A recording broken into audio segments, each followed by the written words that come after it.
তো বন্ধুরা আজকে আমার ব্লগের প্রথম দিন। তো সকালবেলা উঠে দেখে আজকে প্রচুর বৃষ্টি হচ্ছে। তো বৃষ্টির কারণে আজ কাজে যাবো কি যাবো না সেটাই ভাবছিলাম। তো বন্ধুরা এটাই ভাবলাম যে ছুটি করে কোনো লাভ নেই। আমার সব বন্ধুরা কাজে তো সকাল তাড়াতাড়ি করে আমি বুটটা তুলে নিলাম। বুটটা পরা হয়ে গেলে তাড়াতাড়ি করে তো বন্ধুরা আমি হেলমেটটা পিঁধে নিলাম। তো হেলমেটটা পিঁধার পর দেখে নিলাম ফিট হয়েছে কি হয়নি। তারপর আমি চায়ের দোকান দিয়ে যাই। চায়ের দোকানে আসার পর দেখি চায়ের দোকানে প্রচুর ভিড়। তারপরে আমি একটু ওয়েট করছিলাম চায়ের দোকানে আসবে তারপরে চা খাবো। তারপর আমি চাটা খেয়ে নিলাম। চাটা খাওয়া হয়ে গেলে আমরা বিল্ডিংয়ে আজকে কাজ করবো। তো কাজ করার টাইমে দেখলাম প্রচুর পানি হচ্ছে, রাস্তায় প্রচুর কাদা। তো আমি কিছু না ভেবে কাজে চলে গেলাম বিল্ডিংয়ের উদ্দেশ্যে। তো আমি গেটের ভিতর দিয়ে যাওয়ার পর দেখছি প্রচুর এখানে কাদা হয়েছে, কোনো মানুষ যেতে পারছে না। তারপর আমি ভাবছিলাম কোন দিকে যাব। তারপর আমি কাদা দিকে উপরে হেঁটে হেঁটে চলে গেলাম।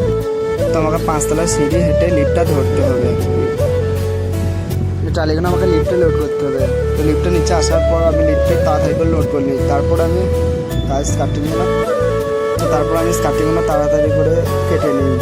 কাটা হয়ে গেলে আমার স্কার্টিংগুলো কাটা হয়ে গেলে আমি যেখানে যেখানে লাগবে সেখানে আমি লাগিয়ে নিচ্ছি। তারপর আমি কেমিক্যালটা বানিয়ে নিলাম স্কার্টিংগুলো লাগাবো তার জন্য। তারপর আমার কেমিক্যালটা হয়ে গেলে আমি তাড়াতাড়ি করে স্কার্টিংগুলো লাগানোর জন্য রেডি করে নিচ্ছিলাম।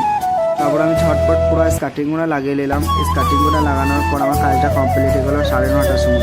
তারপরে আমি বাইরে এসে দেখছি প্রচুর বৃষ্টি হচ্ছে। বৃষ্টির কারণে রুম যাওয়া হবে না। তো আজকের মতন এখানে ব্লগটা